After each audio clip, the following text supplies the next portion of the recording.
मैंने कहा भारतीय जनता पार्टी ने अपने तंत्र का जितना दुरुपयोग किया वहां पे, ये इतिहास में कभी ऐसा नहीं हुआ। लोकतंत्र में शोभा नहीं देता। ठीक है, वो तो बंगाल की धरती है, बंगाल के लोग हैं, वो अपना वोट डालने निकले। तुमने तो अपना तंत्र इस्तेमाल किया, लेकिन वो आपके तंत्र से घबराए नहीं, वो अपना वोट डालने निकले। दूसरी बात, जिस तरह का आप ये भारतीय जनता पार्टी ने क्या ट्वीट किया था, ये उत्तर प्रदेश के इनकाउंटर स्पेशलिस्ट सिंघम ट्वीट कर रही भारतीय जनता पार्टी एक अधिकारी के लिए। आप अधिकारी के लिए ट्वीट कर रहे हैं, आप सिंघम बता रहे हैं, इंगम सिंघम टिंगम। अरे भैया, अधिकारी है, उसका संवैधानिक ड्यूटी निभाना, उसका संवैधानिक काम करना, कानून व्यवस्था बनाए रखना उसकी जिम्मेदारी है। अब उसको सिंघम बता रही भारतीय जनता पार्टी। अब भारतीय जनता पार्टी अधिकारियों को सिंघम बताएगी, अधिकारियों की तारीफ करने लग जाएगी, तो भारतीय जनता पार्टी को कार्यकर्ता बन गए क्या ये लोग?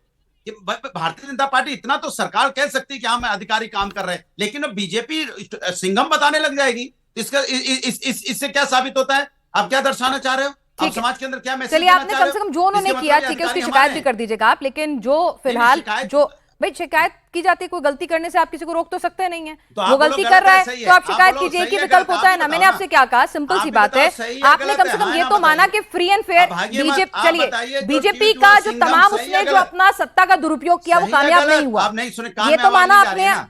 अरे भाई अनुराग भदौरिया जी, मैंने सिंपल सा पूछा, आप इतना तो मानेंगे कि ठीक है अगर सत्ता का दुरुपयोग भी हुआ, वो कामयाब नहीं हुआ, बंगाल की जनता को बधाई, इलेक्शन कमीशन को बधाई दें या ना दें?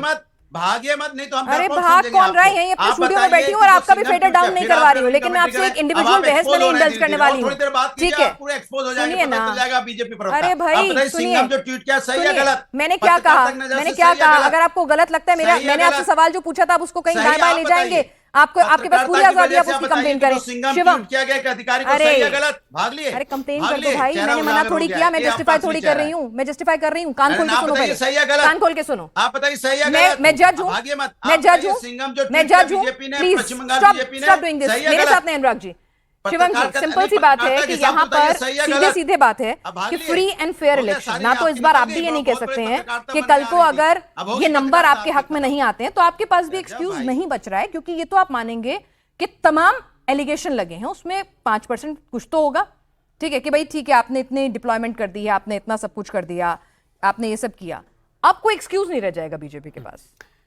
हम तो एक्सक्यूज की बात भी नहीं कर रहे हैं। पहले दिन से जब से चुनाव हुआ हमारा एजेंडा बस इतना ही था कि फ्री एंड फेयर इलेक्शन हो, लेकिन फ्री एंड फेयर इलेक्शन के प्रोसेस में एक राज्य में जाकर जब उत्तर प्रदेश का एक जांबाज अफसर जाकर बंगाल में काम कर रहा था तो अखिलेश यादव बैठकर उसको धमकी दे रहे थे, और ये उत्तर प्रदेश कभी नहीं भूलेगा, और कह रहे थे और ट्विटर पर लिख रहे थे कि उत्तर प्रदेश के इस अधिकारी के खिलाफ एफआईआर करूंगा, ऐसे अधिकारियों के खिलाफ एफआईआर करूंगा।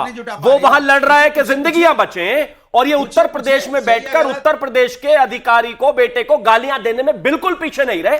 चुनाव आ रहा है, भूलेगा नहीं उत्तर प्रदेश इस बात के लिए। चलिए, बहुत अच्छी बात है, हंगामा कर रहे हो। चलिए, लेकिन सुनिए शिवम, ये भी कोई नहीं भूलेगा कि जितना बड़ा प्रशासनिक अमला, जितने बड़े पैमाने पर ट्रांसफर्स पोस्टिंग हुए, जितनी बड़ी तैनाती डिप्लॉयमेंट की हुई, ये भी दुनिया के सामने है। अगर आप सोच रहे हैं कि एक आंख बंद करके सिर्फ वही वाला देखना है तो ऐसा नहीं दिखेगा। ये भी दुनिया के सामने है कि इतनी बड़ी डिप्लॉयमेंट, इतनी बड़ी तादाद में ट्रांसफर पोस्टिंग, इस तरह का इलेक्शन हमने पहले नहीं देखा है, and which is good.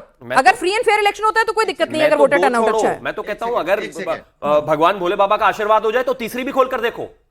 Panchayat जैसे चुनाव में 108 लोग मारे गए थे बंगाल में, 108। कोई दूसरा एग्जाम्पल दिखाइए पूरे देश में। 2021 में 60 लोग, 2019 में 32 लोग, 2016 में 13 लोग। कहां होता है ऐसा भाई? बिल्कुल खोल के देख लो। Agenda free and fair elections था।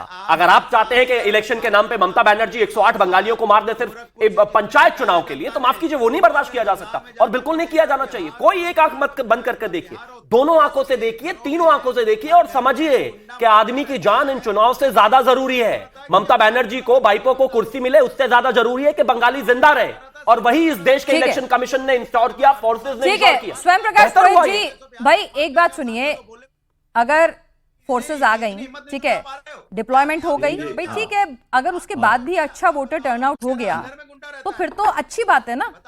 इसका मतलब किसी को भी दबाव बनाने का, हिंसा करने का, इसमें तो देखिए डेटा सबके सामने होता है। हिंसा किस पक्ष से हुई, किसके ज्यादा लोग मारे गए, दैट्स इररिस्पेक्टिव। हिंसा हुई, लोग मारे गए, और पिछले चुनावों की तुलना में इस बार का डेटा क्लियर कट ये कह रहा है ना कि हिंसा कम हुई है, ड्रास्टिकली कम हुई है। तो अच्छी बात है अगर फोर्स डिप्लॉय हुई है और वोटर टर्नआउट भी बढ़ा है।